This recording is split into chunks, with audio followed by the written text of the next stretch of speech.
Welcome back to the West Ham Network for another episode of Keep, Sell or Bench, or Keep, Bench or Sell, Keep, Bench, whatever way you want to put it. But either way, it's a show about what you, as the West Ham community, and of course the people that I am interviewing, want to do with our current West Ham squad. But there's no point in me just talking at you. It's a joint show, and it's going to be me interviewing this man, DJ Rusty B. Yes. Rusty B is the place to be. What is happening, my man?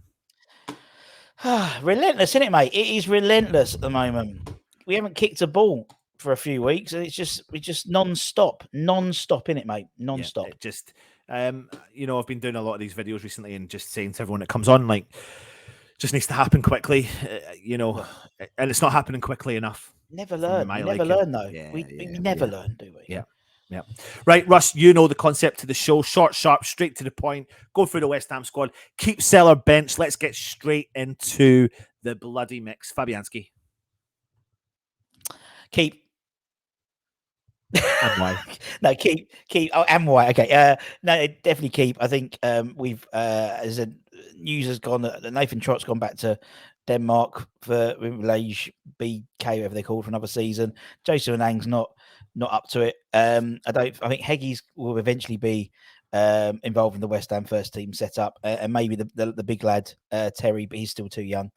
So Fabianski needs to stay because we need two number one goalkeepers. We do. We just do. Bench or start? Next season, I will bench him. Next year, I think next year we all wait that transition to happen, and it should happen. Areola's still not my. I still think there's better goalkeepers out there than Areola, but in terms of what we got, I would bench him. I think it's Areola's time now. He's just bought a new house in London, so he's not going anywhere sharpish, that's for sure. Note. Let's move on to the man you're talking about himself, European winner. Yeah, Areola. Keep. I think there's the only one I think this year. Keep him this year because I think actually he'll start. I think for me, I would mind the lad from Valencia, the Georgian goalkeeper, massively shitty. But I think with what money we've got to spend this summer, I think it's not a priority position for us this year, the goalkeeper. So yeah, keep and start. And you've mentioned already Joseph Anang. Yeah. To be honest, I think I'd get rid of him. And I'll be honest, the reason why, because I think there's better goalkeepers in the young. We're talking about the pathway, we're talking about players coming through, and I've sort of said the same thing about Trott. I don't know if he's on the list, but anyways, I think I'd rather get Heggie involved now. I'd rather get, we've let Kinnear go as well for the young Scottish goalkeeper. So from the youngsters and Terry as well. I mean, he's a unit. That lad Terry, he's a big goalkeeper, and I think I want us to start blooding some things through. I mean, Joseph, he'll get out on loan again. It's like, well, we'll talk about Connor Coventry later, and it's the same situation. So yeah, get rid. Let's get on to it. I never put in Nathan Trott. I put in the kind of current squad based upon the website there anyway. So Ben Johnson. Get rid. Yeah, get rid. I think Jono's now 23, 22, 23, something like that. He should be playing. He should be in a first team. He should be playing first team football. I just think sometimes a move is it's always the opposite. A change is as good as a move, but actually a move is as good as a change. So I think he would benefit. I mean, he's probably third choice at West Ham for right back. When you look at England, he's probably about seventh or eighth choice. So if he went to someone like Everton or maybe dropped down to the Championship, maybe as a little sweetener for Leicester, for Harvey Barnes, maybe we were talking about the other day. I think that would benefit all parties. Aaron Creswell, future West Ham captain or not? In Rusty B's eyes? Yeah, well, not in my eyes, but I think in reality, I think he'll be club captain next season with someone like Naif playing the team captain role, a bit like what Deck and Nobes did. I mean, keep because we do need some experience, and I think he does. He's played reasonably well this season, and if he's happy to be second string to Emerson, then yeah, keep. So, I think keep him bench. Vladimir Coufal. Keep him. Keep. I think, Keep. I think again, right, the fullback's another position we need to look at. Whether we do it this transfer window, I don't think, or we might do maybe one side, maybe not the other side. And so he may get some competition, but I would keep him. I think he's since he's been back in the side, he's played really well. Yeah. But he's on the wrong side. He's 30 now. So Yeah. Yeah. Talking about ourselves. The next player I'm going to talk to you about is a player that's really come out of the woodwork and seems to be quite a popular character and a very loud character within the dressing room, and it's Thilo Kehrer. Yeah, I mean, he took us all by surprise, didn't he, really, in terms of the aftermath of the ECL win. Taking the mic off Chris and doing like, he's the only, I think he's our only foreign player or only who can say "Come on, you Irons" properly. Yeah, he actually gets the pronunciation right. And so for me, I think he's one of those guys that you keep and you bench. He's a very useful squad player. He can play 3 positions really, and actually 4, because he can play CDM if need to as well. He's played that in his career as well. I think someone like him, he seems a good team player as well. And he seems to hang around like the French-based guys quite a bit, and then the English-based guys. He seems to sort of dot about several different sort of groups of players, and that's what you need. You need something like that, and I think he's a good lad as well. He seems nice, so yeah, keep him bench. Emerson Palmieri, very good performance in the final. Some fans are still mixed on him, no? Yeah, I think so. I mean, to be honest, I think if you look back at the season as a whole, and you look at all the guys we've brought in this summer, he's the one who's been the most consistent in terms of his integration into the side. He didn't take 6 months to get ready. He didn't get injured. He's just hit the ground running, and he sort of slotted in nicely. What I like about him is he's not a fullback. He doesn't play as a left fullback. He plays almost as a left midfielder, almost as a central midfielder. The amount of times he cuts inside and comes in, I think he's a good player. And it might be a function of the fact that he's gone to the right clubs at the right time. But the first player to have won all 5 European trophies, including like Euros and stuff like that with Italy. I mean, for me at the moment, long term, he's not going to be the future. He's 28, I think now, so he's got a couple of years in him. So I mean, he's kept and starts unless we buy a new left back. Yep, absolutely. Hopefully I'm back now. I don't know what's happening with my internet today. But next up is the Mr. Man, Kurt Zouma. Mr. Man, Kurt Zouma. For me, he's a keep, isn't he? I mean, there's I was looking at people talking about Calvin Phillips and stuff coming in and injury prone, and if you look at how many games Zouma's lost in his career, he's about the same this year as Calvin Phillips, about the same last year. And then the following year about the same. And then 2 seasons after that, 32 games he missed. If we get 25 games out of him, we've done well. That's my only concern with him. But you're not going to get your money back on him selling him because of his injury record. So, but he's brilliant. But when he's on form, he's a brick wall. So keep his stuff. The player that we supposedly have offered a year extension to his contract with is Angelo Ogbonna. Yeah, I thought it was time to say goodbye. I'll be honest. When you and me have spoken about the aging squad, and I think realistically, we're talking about pathways, talking about the likes of finding spots in the squad for Louise Owls, for Casey's, for Bartrands, to get into the side. I think I was surprised that we offered him a new contract. I really was. But I was in some respects, on a playing perspective, considering we also gave him that contract as almost like a favour because he was out for so long the year before. I was surprised we gave him the extension, but I can see the reasoning, with the likes of maybe someone like, Declan Rice leaving, a big presence in the dressing room. I think he still has that role. We saw that when we signed Nathan Aguerd, where they did a little video, him and Colton. Who's the only one in the training ground? It was Oggy, and so Oggy's there. He's a team player. He's probably that sort of glue to the side. But it just, for me, these decisions about Cresswell, these decisions about Oggy, they just prolong it for another 12 months. And that's that. And sometimes you've got to rip that Band-Aid off. And I think we should have ripped him off. We did it with Lanzini. You know, we could have easily offered Lanzini a 1-year extension, but we didn't. I would have tried to clear the decks, but we'll see. He'll get half a dozen games next season, won't he? So. Yep. Next up, Naif Agard. Oh, Mustard, team captain. In my eyes, next season. And with a full pre-season, I mean, you got to think as well. He's I know he's had a few dodgy games, but those dodgy games is when he plays on the right hand side. When he plays on the left hand side, he pretty much doesn't have a dodgy game. And for me, he's brilliant. Full pre-season behind him. Don't forget, obviously, he was injured for most of the season and had to integrate himself into a new side. Chopping and changing with the goalkeepers and centre backs. He must have had a half a dozen centre back partnerships throughout his time this season. And yeah, he's quality, he's Mustard.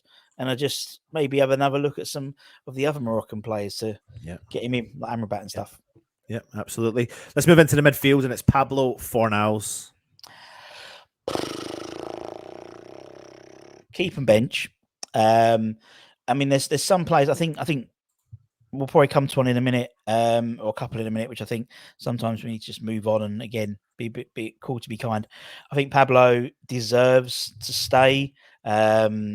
And again, he's just like this. He's one of the ones. There's only about 3 or 4, I think, in the current sort of setup who just get West Ham fans, and they have this sort of symbiotic sort of appreciation of each other. And you know, when he plays, he's going to put his heart in his, and we like players like that. So keep and bench for Mr. Pablo. For Mr. Pablo Fornals. Do you need to sell your car anytime soon? No, I don't. He's got quite a few, hasn't he? Jesus, the man must have so many cars in his driveway. Yeah. Must know where he lives. I mean, yeah, he's mustard, and he absolutely mustard. And you could tell he was mustard when, as soon as there was any whiff that Newcastle were going to put a bid in, that everyone's like, "Oh my god, you know, the heavens were opening and we're being sucked into hell." But obviously, Newcastle just did that just to get the Tonoli deal through. They've done it before, but yeah, keep. He's brilliant, and build the side around him. Do what we should have done with Declan Rice. Yep, absolutely. Right, Flynn Downs splits a lot of the West Ham fan community. What's your thoughts? If a good offer comes in for him, I'd let him go. I would let him go. I think, you know, that again, he's in the same. For me, he's in sort of the same bracket as Ben Johnson. You know, he's now at the age. I mean, he's a week. I mean, people go, "Oh, he's only young." He's a week younger than Declan Rice. He's like, he's not young. He's 24. He's 23, 24. He should be playing first team football. He's a good player. Now, I've said it before. We've had it in our Facebook, in our WhatsApp chat, WhatsApp chats with the guys. Who's he going to come into the side? Is he going to replace Paqueta? No. Is he going to replace Declan Rice if he stays? No. Is he going to replace Declan Rice's replacement? No. So for me, it's like he's great when he comes. I mean, he's been the games he's played 7 Premier League games this year. Starts 6 of them away from home against the top 6. Moisey obviously trusts him, but I think, you know, if it means he goes to Southampton as part of the JWP deal, he would flourish at Southampton under Russell Martin, the former Swansea manager, who is his manager and he's at Swansea, played really well. And sometimes it's a bit like the Josh Cullen thing. You know, sometimes he has to, you drop down and he'll be back up with Southampton next year, or if it's a loan deal. I just think he needs proper first team football. Proper, because he's a good player, and we can't offer it to him. We can't offer it to him regularly. If you are watching, do you agree with Russ on Flynn Downs and all the players so far? I think with Flynn as well, because he's a West Ham boy as well. Do you know what I mean? So it's like, because he's a West Ham fan and he's from around here. And same with academy players. Sometimes we have this sort of. I think sometimes with academy players, we think they're better than they are. Yeah. So anyway. Yeah, no, cool. Hopefully, I think my internet is just starting to play up a little bit. It's not like me though, because it's usually you. Max Cornet, Russ, a lot of hope for the guy last season, but it didn't work out that way, did it? It didn't work out. Get rid. Oh, yeah, I think so. I think again, it's like we hang on hope. We hang on hope for some players, and it's like we thought Cornet was going to be it, but then he gets injured. He hasn't come back the same person. several times he's been, and we've said this before, several times he's been in the positions where where he's 1-on-1 and he just hasn't got, he just fluffs his lines. And for someone, if he was 20, 21, we could sort of forgive him, but he should be in his peak and he should be buried, and I just think he's what he offers. I just think we can get better. And I think, again, he's injury prone again. It takes another with so many injury prone, you can't carry so many injury prone players. One or two you can, Zoom you can if you've got the replacement. But Cornet, I mean, we missed 3/4 of the season with him this year. And I just think I'd rather get someone in, or I'd rather bring up someone like Callum Marshall if they're looking at bringing in a striker, or giving Barmer more game time. I'd rather that happens than us clinging on to hope for Cornet to I mean, to be honest, even at Burnley, he was injured quite a bit at Burnley. He was in and out the side. So, yeah, I think it's I'd get rid. We'd reinvest. Next up, Tommy Soucek. Yeah, well. Well, in it, having just spoken about Tommy Soucek, people needing to leave. I mean, obviously, it's difficult with Thomas because there's the fact is I think this season's going to be a really strange season because obviously without Rice, we know he's gone, but you know what I mean. With him gone, with the replacement coming in, Lucas Paqueta, Soucek, they're going to spend 3 or 4, maybe even maybe a month or so, trying to find how they all work together and how they can work together. For me, Soucek, the trouble is with Soucek is he's not. I mean, his contract negotiations are the issue. So he's got 1 year left plus another year option. They want $100,000 a week for him. He's on $60,000 a week. Again, it's like I'd probably. It's a tough one with Soucek because I think he does a lot behind the scenes in terms of the games, which we don't really watch as much. Keep and bench. I'm gonna keep and bench. Yeah, yeah. Because I just think he offers. All over the place, son. Love it. All over the place. Well, I'm thinking if Flynn, part of my thinking is if Flynn Downs, say we sell him to Southampton, we get JWP in, and then we've got Soucek for the free kicks and crosses, and then don't want to cut off my nose to spite my face. Yeah, that's my thought process. Like it. You've already mentioned him, Conor Coventry. Get rid, mate. Get rid. He's not good enough. He ain't good enough for the. He's not going to. Is he going to? I mean, even in the current squad, I mean, firstly, I forgot he was still in West Ham's books. So when I saw him doing a little warm up, I thought, "Who the fuck's that?" I was like, "Shit, it's Conor Coventry." Shit, yeah, he's back on loan, isn't he? For me, it's the same thing with Josh Cullen. We had, it's the same, where they're Nathan Trott. They're proverbially on loan. That's no good for him as a player. And we've interviewed. Izzy and Lee Hodges and Adam Newton and, Bertie and people like that who eventually have gone, right, do you know what? I want first team football and I need to go and get first team football properly. I think he would suit I think we did a clever thing by getting him to sign a new contract before he went on loan. So otherwise he'd gone on a free. And so that is a bargaining tool for someone like a Leicester. In the Championship, he's a good Championship player. But none of the others none of the teams he's gone to have put bids in for him afterwards. Yeah, interesting. That says you something, doesn't it? It's like he's been so many players. It's Peterborough, MK Dons, Rotherham, and no one's. And so, and again, he's a West Ham Academy player. So we think sometimes that he's better than he is. He ain't gonna knock Lucas Paqueta out the side. Yeah, he ain't gonna knock Tommy Soucek under Moyes under the or Dex replacement or whatever. So I'd rather him get first team football and free out that place for Freddie Potts in the squad. Yeah, good point. Yeah, absolutely, 100%. Next up, the man that everyone is talking about, Declan Rice. Well, of course I'll keep, but we're going to sell. So yeah, it's inevitable he's going. So it's to get the best price for him. And unfairly not what I'd say what's not best for him, but best for us as a club. So I think he will eventually he'll have 2 or 3 options on the table from accepted bids, and he'll be his decision where to go. But I would want us to get the best value out of it. if that includes players plus money, so be it. It helps us So out. be it. Yeah. But yeah. Right.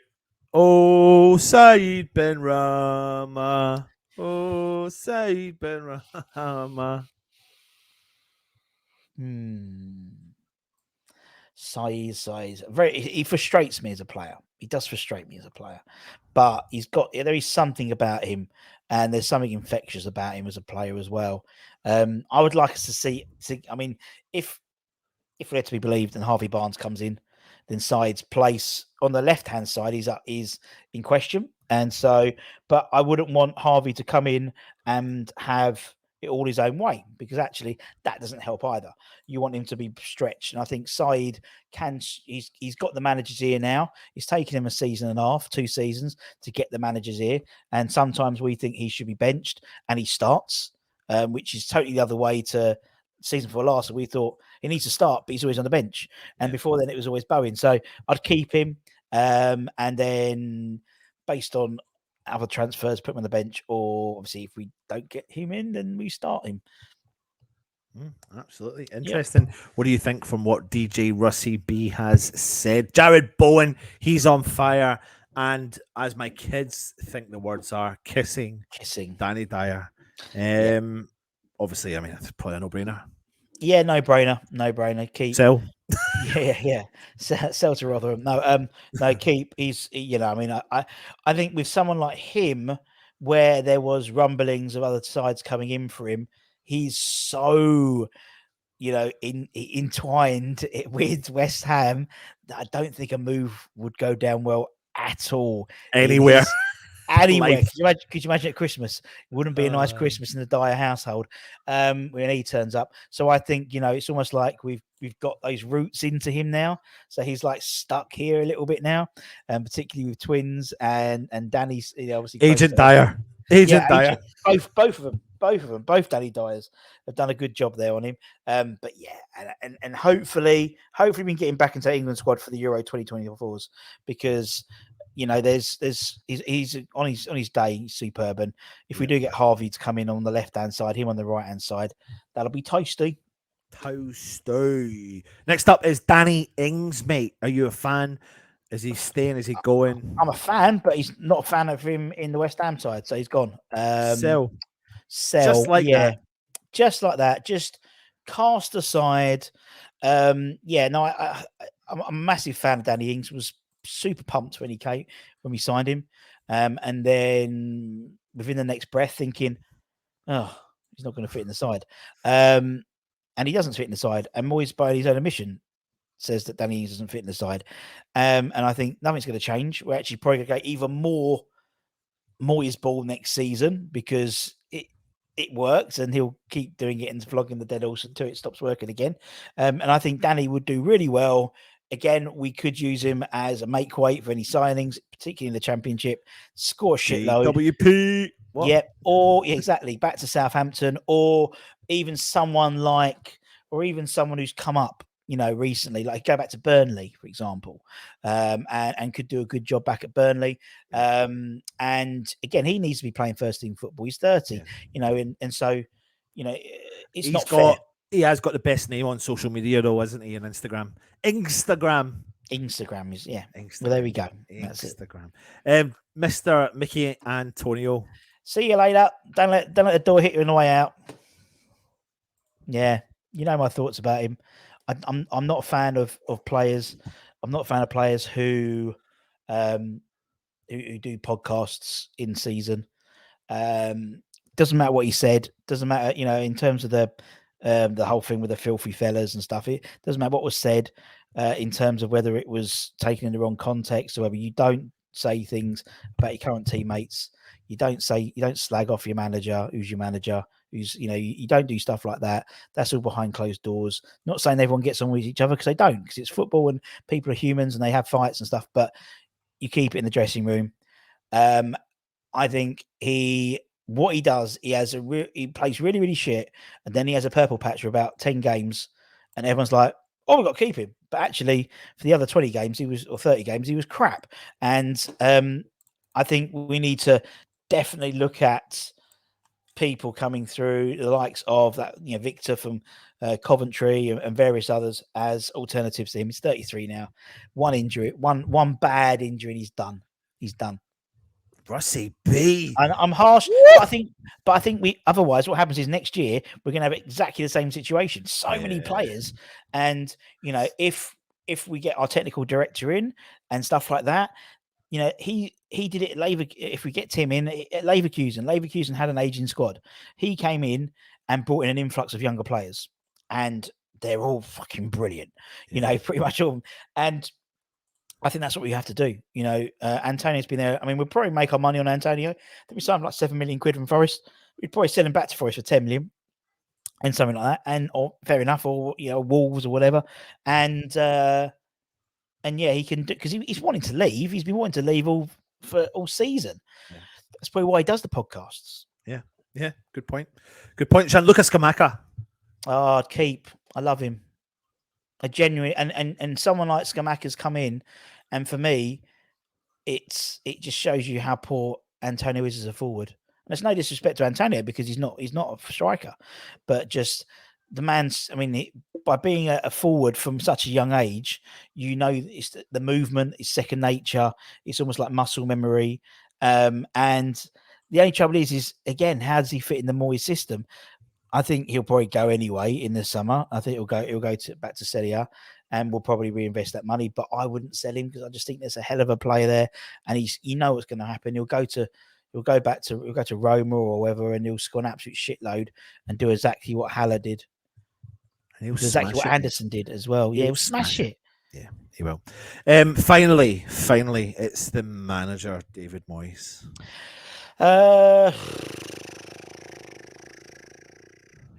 Well, I think he's earned his keep. I think at the end of the day, in history books, when you're going to see it, doesn't matter if you're in or out. When you look at history books, he's in the same breath as John Lyall and Ron Greenwood in terms of winning trophies. And so for me, I think he's earned his keep. I am surprised that we haven't got him to sign a new deal because I said this before, I don't think there's an incentive for him to make the side younger if he's gone in the summer. But that might be superseded by a technical director coming in and setting it all up.